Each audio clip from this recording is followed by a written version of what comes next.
Hey, Voltron here, people, and this video is about Karl Anthony Towns and the Minnesota Timberwolves, and basically the future of the league involving them. So I know I haven't posted in over a week, and I meant to post a video explaining why I was, along with a prediction of the Eastern Conference playoffs, but it failed to upload. I'm not going to upload it because after actually watching it again and after doing some more research with a lot of time, I've seen that it is full of mistakes. Like, there's 3 teams that I think I should switch around stuff, especially the Knicks. Put them at number 2 seed. I think they belong at like number 5. Either way, I've been in England the past week and a half, and that was really cool. But I'd like to get to the video because I'm going to talk about one of my favorite teams along with one of my favorite players, Karl Anthony Towns. Now, a lot of NBA analysts and people and just sports analysts in general are saying that Towns he's going to be one of the best players of our generation. I'm going to take it farther than that. I'm going to say he's going to be, if he stays healthy and keeps performing like this and keeps improving and stuff, I'm going to say he's going to be one of the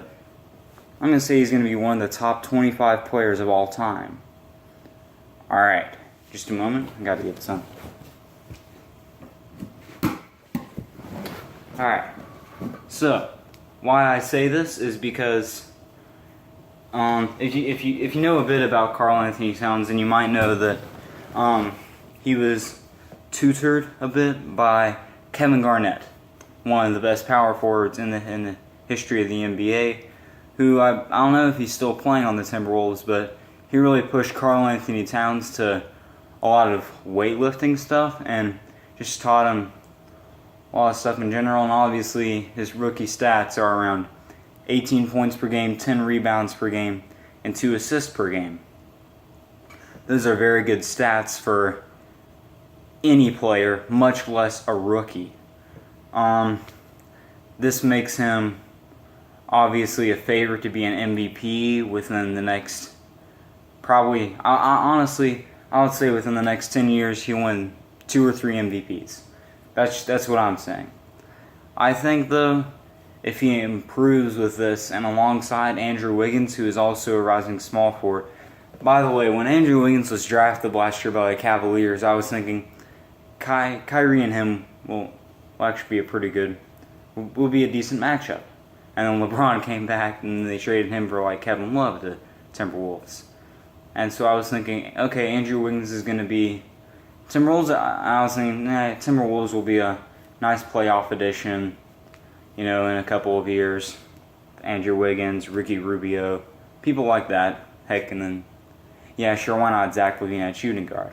And they get Karl Anthony Towns, and I'm like, alright, these guys look like high playoff people eventually, title contenders eventually.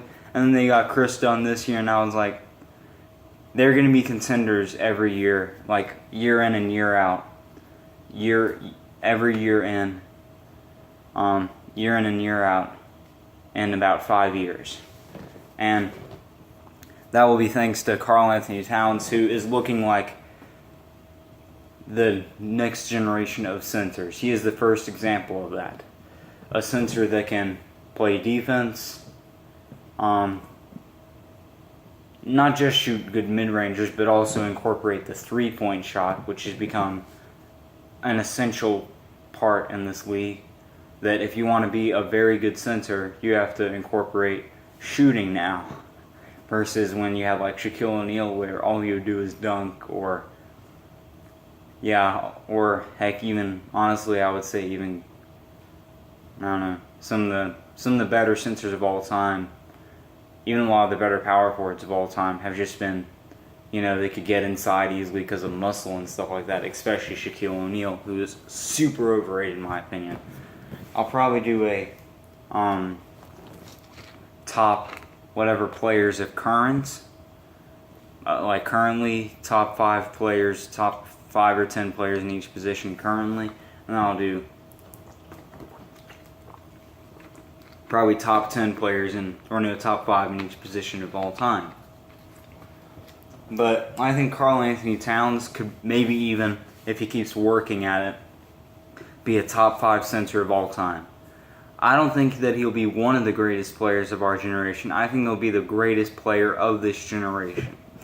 I would say once LeBron leaves, he'll be, I don't know, I think he'll be a top 5 center of all time.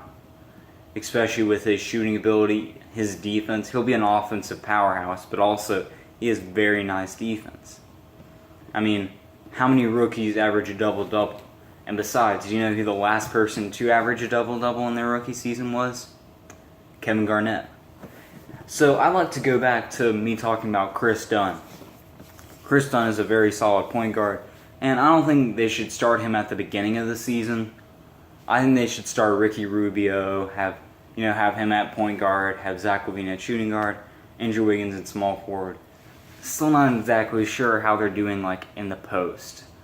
I mean, I don't know exactly how they have it set up, because I know Karl Anthony Towns is definitely starting since he's their star player along with Andrew Wiggins.